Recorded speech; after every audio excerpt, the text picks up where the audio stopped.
Are you a magician? Because whenever I look at you, everyone else disappears. Stephanie, please never say that again. What? That's a classic. You don't think that would melt someone's heart? It would melt something, but maybe not in a good way. You'd watch the poor soul evaporate right in front of you. Okay, fine, tough crowd. I was trying to start us off with a little romance, set the mood. You definitely set a mood. Not sure it was romance, but it was a mood. Wow, the disrespect already. This is going to be a fun episode. It will be, especially because modern dating is already a comedy show. All we have to do is describe it. True. Half the time, dating feels like learning a new language that no one explained in school. Exactly. People learn grammar and vocabulary, but no one teaches the phrases you actually need when your heart is on the line. Which is why we are here today. So if you've ever stared at your phone wondering what "we really hit it off" or "that's a red flag" or "he ghosted me" really means, this is your episode. Yes, today we're translating the language of modern love into clear, simple English, and maybe saving a few hearts in the process. And maybe preventing a few people from using pickup lines like mine in the wild. That would be a public service. All right, let's go to the very beginning of the story, the crush phase. Ah, the crush, the delicious torture of liking someone who may or may not like you back. That is such a dramatic way to put it, but also accurate. It is that stage where you replay every interaction in your head and analyze every word they said like it is a PhD thesis. Yes, and you don't want to say "I love you" because that is way too intense, but you want to say something. That is where phrases like, I have a crush on him, or I have a crush on her, come in. It means you really like them, you are attracted, but you are not in love yet. It is like an emotional soft launch. You test the water without jumping in. Exactly. And then there's another expression people love now. We clicked. I like that one. We clicked sounds like two puzzle pieces that suddenly fit. And that is the meaning. When you say we clicked, you mean you got along easily. There was a natural connection, even if it was brief. I remember telling my friend after meeting someone, we just kind of clicked, and she immediately went, "Oh, you like him." Friends always translate faster than we do. But seriously, phrases like "I have a crush on him" or "we clicked" are useful when you are not ready to say "I am in love" or "I want a relationship," but you still want to express something. Also, they are safer. If you say, I love you too fast, you can scare the other person. If you say, I have a crush on you, it is lighter, more playful. And easier to recover from if they don't feel the same. If someone does not return your crush, you can still pretend it was not that serious. Your pride survives another day. So this is phase 1, crushes, clicking, and pretending you are more relaxed than you actually are. Which leads to phase 2, the first date, the moment of truth. Yes, the very important question, will this be amazing, awkward, or a complete disaster? And this is where one of the most useful phrases appears. We hit it off. There it is. Hit it off. Very dramatic sounding. It does sound like something exploded. So, what does it actually mean when someone says we hit it off? When you say we hit it off, you mean you met someone and you instantly got along very well. Conversation flowed, you felt comfortable, maybe you laughed a lot. There was chemistry and connection from the beginning. So if I go on a date and afterwards I tell my friend, we really hit it off, she knows it went well. Exactly, it is short for we connected quickly and naturally. Have you ever had that? Like you sit down and suddenly it has been 3 hours and the restaurant is closing. Yes, and you say, how is it midnight already? That is a classic we hit it off moment. On the opposite side, there is the date where you are counting the minutes and mentally planning your escape. Ah, yes, the I suddenly remembered I have to feed my neighbor's fish date. Guilty. I once told someone my phone battery died by text. That is how badly we did not hit it off. That is almost a red flag for you, Stephanie. Hey, I was younger and less emotionally evolved. Now I just suffer politely through dessert. Growth. That is beautiful. So, we hit it off is the happy version. But what happens when things are not so perfect? Then we enter the world of red flags. Done, done, done.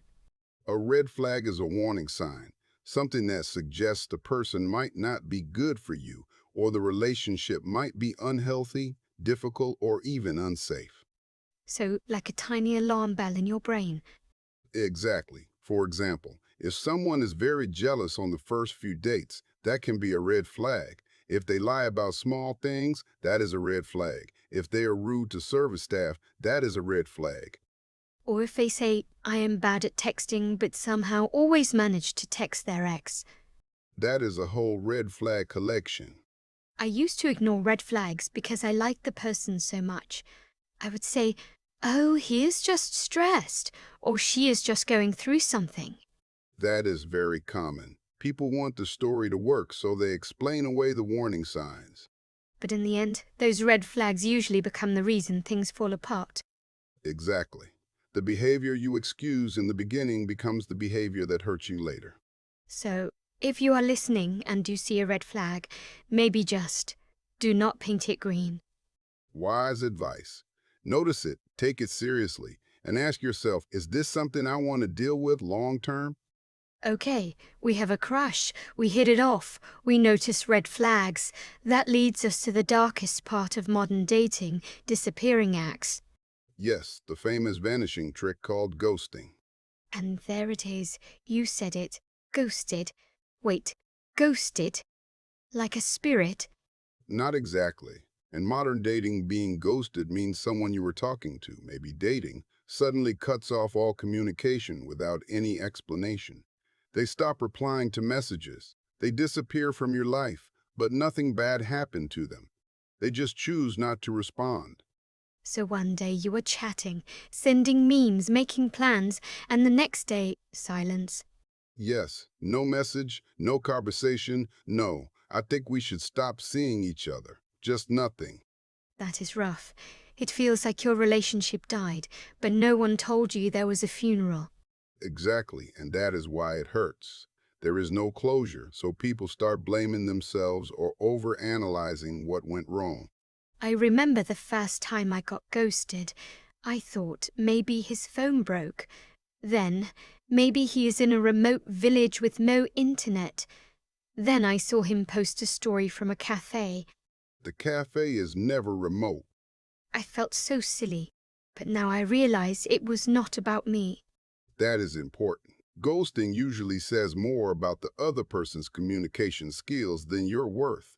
It often means they are uncomfortable with difficult conversations or do not know how to end things respectfully. So if someone ghosted you, it does not mean you are unlovable. It probably means they are emotionally lazy. Precisely.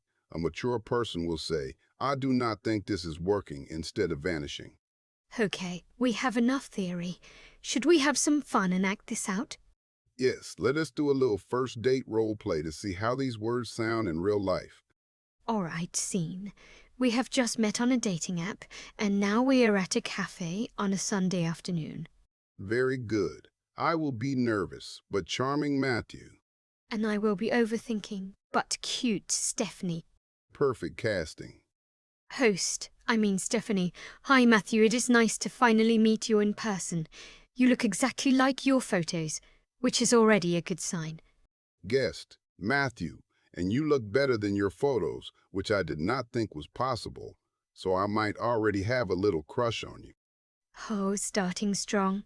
Well, I have to admit, I kind of had a crush on you before we even met. I loved your messages about traveling and terrible cooking experiments. Then maybe we clicked even before this date started. I think so. I remember after our first video call, I told my friend, we just clicked. It felt really easy to talk to him. That is nice to hear. Honestly, I was nervous. But sitting here now, I feel like we are hitting it off. Wait, you said it again. Hitting it off. So, that means we are getting along really well, right? Yes, conversation flows, we are laughing, it does not feel forced. That is hitting it off in action. Good. Because I am having fun. No awkward silence, no weird bragging stories. Speaking of weird, let me check if I am carrying any red flags here. I am not late. I am not texting my ex under the table, and I am not being rude to the staff. So far, so good. I did notice you thanked the barista and remembered her name. That is actually a green flag. Good manners are very attractive, in my opinion. Okay, confession. On a past date, the guy snapped his fingers at the waiter. My brain just screamed, red flag! Red flag! And that is your sign to run.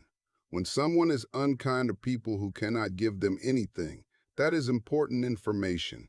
Exactly. But you feel pretty safe so far. No red flags, maybe a couple of pink ones like your dad jokes. My dad jokes are part of the package. Take them or leave them. I will take them for now. So, what happens after this? Do we go on a second date? Or do you ghost me and disappear into the sunset? Never. If I did not feel a connection, I would tell you honestly. I think ghosting is disrespectful. So, for anyone listening, if someone says he ghosted me, that means he disappeared, stopped replying, and did not give any explanation. Do not accept that as normal behavior. Exactly. You deserve someone who can communicate even when it is uncomfortable. All right, end scene. That was actually a pretty healthy first date. Yes, we had a crush. We clicked, we hit it off, we checked for red flags, and we promised not to ghost each other. Very educational. And a little bit cute, if we are being honest. A very small amount of cute. So now that we have played it out, let us talk about what happens after. Because not every story ends with a second date and matching pajamas. True. Breakups are part of dating, and they also have their own language. Sometimes people have a proper breakup conversation. Other times they just quietly fade away. Yes, there is disappearing slowly, like sending fewer messages, delaying replies, giving vague excuses. That is often a step before full ghosting. It is like emotional buffering. Exactly. But here is something important. If someone pulls away or ghosts you, as painful as it is useful information. They are not ready or willing to show up properly in a relationship. That is true. In a weird way, their absence becomes your clarity. And clarity is a gift, even when it arrives wrapped in disappointment. You are going to make people cry in their car right now. Only a little, but then they will feel stronger. So what should someone do if they have been ghosted? First, do not chase. If they vanish, let them go. Second, remind yourself this is not a reflection of your value. Third, focus on people who choose you clearly and consistently. That is really good. And maybe also do something kind for yourself. Call a friend, watch a silly movie, go for a walk. Yes, take the energy you were giving that person and give it back to yourself. Okay, let's land this on something hopeful. Because this episode is not just about warning signs and ghost stories. It is about love, too. Absolutely. Modern dating can feel overwhelming, but there are many good, kind people out there who want the same things: respect, affection, and honesty. So, Matthew, if someone is listening and thinking, will I ever find the right person? What would you tell them? First, remember that your value does not depend on your relationship status. You are already complete. Second, look for someone who is kind, consistent, and honest, not just exciting. Third, pay attention to how you feel around them, safe, seen, and able to be your real self. That is beautiful. And very calming, actually. The right person will not make you feel like you are constantly decoding mixed signals. They will make things simpler, not more confusing. They will not ignore your messages for 3 days and then send hey at midnight. Exactly. They will show up, they will communicate, and they will respect your heart. And if you are still in the crush phase, that is okay too. Enjoy it, learn from it, and use the right words to express what you feel. You can say, I have a crush on him. We clicked. We hit it off. That is a red flag. Or He ghosted me. And now you actually know what all of that means. You're officially fluent in modern love vocabulary. Congratulations. Use your new language wisely. And remember, you deserve someone who does not just say the right words, but backs them up with actions. That is the secret. Look for alignment between words and behavior. Matthew, thank you for being our wise, slightly savage dating dad today. Always happy to protect people from bad pickup lines and worse relationships. And thank you to everyone listening to the English Commute. If this episode helped you understand your own dating life a little better, you are not alone. We are all learning this language together. May your crushes be kind, your dates be genuine, and your red flags be obvious. And may you always hit it off with people who truly appreciate you and never get ghosted by someone who deserves you. Exactly. We will talk to you next time. Until then, take care of your heart and your vocabulary. Goodbye, everyone.